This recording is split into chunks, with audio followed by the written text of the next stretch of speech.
Assalamualaikum warahmatullahi wabarakatuh. Perkenalkan, nama saya Dina Rahmawita, NPM 18434 150. Saya dari Universitas Muslim Nusantara Al-Wasliyah, jurusan Pendidikan Guru Sekolah Dasar, Fakultas Keguruan Ilmu Pendidikan. Di sini saya akan mempresentasikan hasil kerja saya pada mata kuliah seminar dengan tugas membuat atau mempresentasikan seminar mini daring yang diampu oleh dosen Ibu Beta Rapita Silalahi SPD MPD.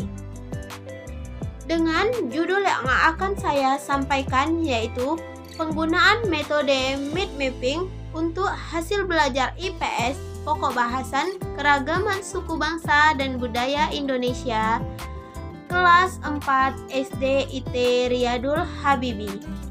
Terdapat bab 1. Di dalamnya terdapat latar belakang, identifikasi masalah, batasan masalah, rumusan masalah, dan juga tujuan dari penelitian. Selanjutnya bab 2. Di dalam bab 2 terdapat kajian teori, yaitu pengertian hasil belajar, karakteristik hasil belajar, faktor-faktor yang mempengaruhi hasil belajar, definisi metode mind mapping, langkah-langkah metode mind mapping, kelebihan dari metode mind mapping, dan juga kekurangan dari metode mind mapping. Kemudian akan membahas bab 3, yaitu metode penelitian, jenis penelitian, setting penelitian, subjek penelitian, sumber data, variabel, indikator, teknik analisis data, dan tabel penskoran. Selanjutnya ada bab 4. Di dalam bab 4 akan dibahas tentang hasil penelitian. Dan poin yang terakhir yaitu bab 5. Di dalamnya akan dibahas tentang kesimpulan dan saran. Baiklah, untuk mempersingkat waktu akan saya mulai presentasinya, yaitu dimulai dari bab 1. Nah, di dalam bab 1 yang akan dibahas pertama latar belakang. Dalam proses belajar mengajar, penggunaan metode pengajaran yang tepat akan sangat berpengaruh terhadap ketercapaian pemahaman murid. Sayangnya, metode pengajaran yang diterapkan oleh guru-guru kita saat ini adalah cenderung untuk mengaktifkan salah satu otak sang murid saja. Pembelajaran IPS dianggap hanya pelajaran yang membosankan. Kebanyakan guru dalam mengajarnya menggunakan metode expository. Oleh karena itu, perlu diterapkan metode mind mapping sehingga kedua otak peserta didik selara dan seimbang dan proses pembelajaran IPS menjadi pembelajaran yang menyenangkan. Nah, selanjutnya identifikasi masalah. Yang pertama yaitu kebanyakan peserta didik tidak semangat dalam belajar IPS karena dianggap pembelajaran yang membosankan. Dan yang kedua, model pembelajaran yang digunakan sangat monoton dan kebanyakan adalah model expository. Dan yang terakhir, penggunaan model pembelajaran yang kurang memperhatikan keseimbangan otak peserta didik. Selanjutnya, batasan masalah. Agar masalah yang dikaji lebih terarah dan tidak terlalu luas sebagai upaya untuk mendapatkan gambaran yang jelas, maka peneliti hanya membatasi pada masalah penelitian pada metode mind mapping untuk meningkatkan hasil belajar IPS siswa kelas 4 SD IT Riyadul Habibie. Rumusan masalah. Apakah penggunaan metode mind mapping dapat meningkatkan hasil belajar IPS kelas 4 SD IT Riyadul Habibie? Nah, tujuan dari penelitian ini yaitu tujuan penulis proposal penelitian ini ialah untuk meningkatkan hasil belajar IPS siswa kelas 4 SD IT Riyadul Habibie. Selanjutnya kita masuk kepada poin 2, yaitu bab 2, kajian teori. Pengertian dari hasil belajar. Hasil belajar adalah perubahan tingkah laku peserta didik yang terjadi setelah mengikuti pembelajaran. Selanjutnya, karakteristik hasil belajar. Karakteristik hasil belajar antara lain terbagi menjadi 3, yaitu perubahan intensional, yang kedua perubahan positif aktif, dan yang ketiga perubahan efektif fungsional. Selanjutnya, faktor-faktor yang mempengaruhi hasil belajar, yaitu ada 2 faktor. Yang pertama, faktor internal, inteligensi dan motivasi, dan yang kedua faktor eksternal, yaitu metode dan kompetensi guru. Selanjutnya ada definisi metode mind mapping.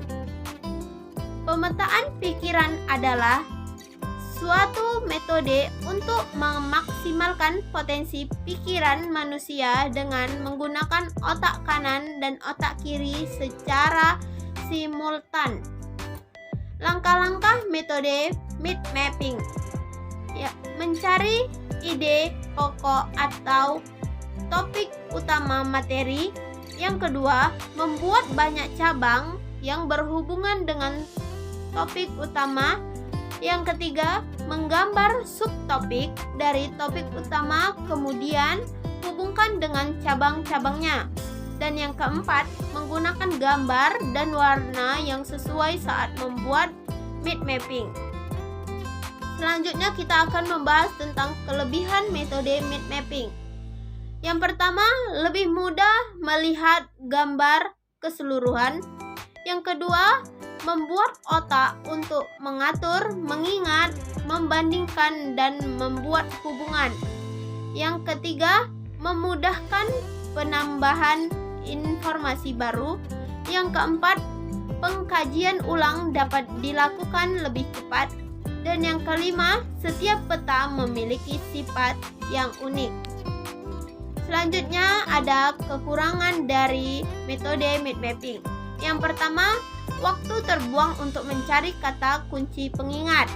Yang kedua, waktu terbuang untuk menulis kata-kata yang tidak berhubungan dengan ingatan. Dan yang ketiga, waktu terbuang untuk membaca kembali kata-kata yang tidak penting. Selanjutnya kita akan membahas poin 3, yaitu bab 3. Yang pertama, jenis penelitian. Jenis penelitian ini adalah penelitian tindakan kelas atau PTK. Selanjutnya ada setting penelitian. Tempatnya yaitu SDIT Riyadul Habibie yang beralamat di Kecamatan Perbongan, Kabupaten Serdang Bedagai, Provinsi Sumatera Utara. Waktu pelaksanaannya yaitu 1 bulan, yaitu dari bulan Juni ke bulan Juli. Selanjutnya ada subjek penelitian. Siswa kelas 4 SDIT Riyadul Habibie yang terdiri dari 20 orang. Selanjutnya ada sumber data. Data ini diambil langsung dari objek dan subjek penelitian atau data primer. Selanjutnya, variabel. Dalam penelitian ini yang menjadi variabel adalah hasil belajar IPS. Selanjutnya ada indikator. Yang pertama yaitu siswa mampu untuk memahami media mind mapping yang dipaparkan. Yang kedua, siswa mampu mencipta atau membuat mind mapping sesuai instruksi dari guru. Selanjutnya ada instrumen dan teknik pengumpulan data. Instrumen yang digunakan adalah tes dan non-tes. Untuk instrumen tes digunakan isian singkat dan true false. Sedangkan non-tes adalah observasi dan wawancara. Selanjutnya, teknik analisis data. Analisis secara kualitatif dilakukan oleh dosen dan guru kelas sebagai tenaga ahli. Analisis secara kuantitatif dilakukan dengan penskoran skala 1 sampai 5. Tabel penskoran. Nomor 1. Skor 1 artinya sangat kurang. Skor 2, deskripsinya kurang. Skor 3, deskripsinya cukup. Skor 4, deskripsinya baik. Skor 5, deskripsinya sangat baik. Nah, selanjutnya kita akan membahas bab 4. Di dalam bab 4 akan dibahas tentang hasil penelitian. Yang pertama, hasil penelitian pra-PTK atau penelitian tindakan kelas. Metode pembelajaran yang digunakan pada prasiklus ialah metode ceramah. Kendala yang terjadi ialah siswa menjadi kurang aktif dan pembelajaran kurang bermakna, sehingga hasil belajar IPS siswa masih belum mencapai KKM yang ditetapkan oleh sekolah. Dari 20 siswa, hanya 10 siswa yang nilainya mencapai KKM, sedangkan sisanya belum mencapai KKM. Selanjutnya ada tabel hasil penelitian pra-PTK. Di situ terdapat tabel yang dicantumkan berapa jumlah siswa yang sudah memenuhi KKM dan berapa yang belum memenuhi KKM. Selanjutnya, hasil penelitian siklus 1. Pelaksanaan tindakan. Dalam pelaksanaan penelitian, peneliti bertindak sebagai guru di kelas 4 dan mengajar materi peristiwa proklamasi dengan menggunakan metode mind mapping. Dari pelaksanaan siklus 1 pembelajaran dengan menggunakan metode mind mapping, maka hasil diperoleh siswa meningkat dibandingkan dengan hasil prasiklus. Selanjutnya, hasil penelitian siklus 1. 2. Tabel hasil penelitian siklus 1. Di situ terlihat berapa siswa yang melakukan penelitian, berapa nilainya, ada nilai tertinggi, nilai terendah, jumlah siswa yang tuntas, jumlah siswa yang tidak tuntas, dan persentase ketuntasannya. Selanjutnya, refleksi siklus 1. Selama pembelajaran berlangsung, guru telah melaksanakan pembelajaran dengan baik, walaupun waktu kurang optimal. Yang kedua, siswa juga telah melaksanakan pembelajaran dengan baik yang dapat ditunjukkan dengan hasil yang melewati KKM. Dan yang terakhir, oleh karena itu, hasil belajar siswa pada siklus 1 telah melebihi KKM, maka peneliti tidak perlu melanjutkan penelitian di siklus 2. Selanjutnya, pembahasan hasil penelitian. Pembahasan hasil penelitian tentang pelaksanaan pembelajaran menggunakan metode mind mapping pada mata pelajaran IPS di kelas 4. Berdasarkan hasil pengamatan pada guru dan siswa pada siklus 1, ditunjukkan bahwa guru dan siswa telah melakukan proses pembelajaran dengan maksimal. Walaupun beberapa siswa masih belum tuntas dan guru masih belum optimal dalam menggunakan waktu.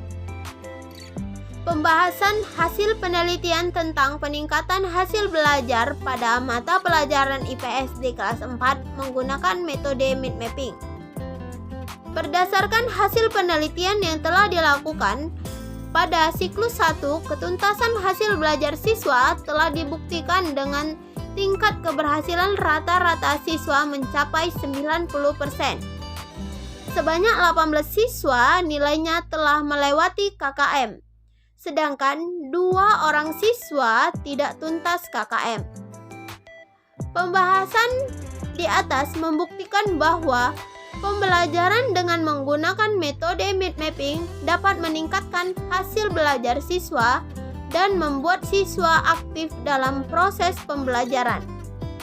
Dari hasil penelitian yang dilakukan dapat diketahui bahwa penelitian telah mendapat keberhasilan. Baiklah, pada poin yang terakhir yaitu poin 5, bab 5, terdapat kesimpulan. Kesimpulan yang diperoleh dalam penelitian ini yaitu dengan menggunakan metode mind mapping pada mata pelajaran IPS di kelas 4, dapat meningkatkan keaktifan siswa dalam belajar dan guru dalam mengajar, sehingga hasil belajar siswa pada mata pelajaran IPS di kelas 4 SD IT Riyadul Habibie meningkat dari sebelum penelitian. Sehingga dapat disimpulkan, model pembelajaran mid mapping dapat meningkatkan hasil belajar IPS di kelas 4 SD IT Riyadul Habibie. Selanjutnya, saran. Guru sebaiknya mampu mengoptimalkan waktu pembelajaran dengan membuat dan mengikuti RPP atau rencana pelaksanaan pembelajaran, maka waktu pembelajaran akan lebih efektif. Yang kedua, guru dapat menerapkan metode mid mapping pada mata pelajaran IPS dengan memperhatikan kesesuaian materi dengan metode yang digunakan. Dan yang terakhir, tingginya tingkat keaktifan siswa dan keterampilan serta keefektifan guru dalam mengajar sangat berpengaruh terhadap hasil belajar siswa. Oleh karena itu, hal-hal tersebut harus menjadi perhatian utama yang harus dituntaskan. Baiklah, terima kasih kepada teman-teman yang sudah menyaksikan video presentase dari saya. Lebih dan kurang saya mohon maaf. Wabillahi taufik walhidayah. Wassalamualaikum warahmatullahi wabarakatuh.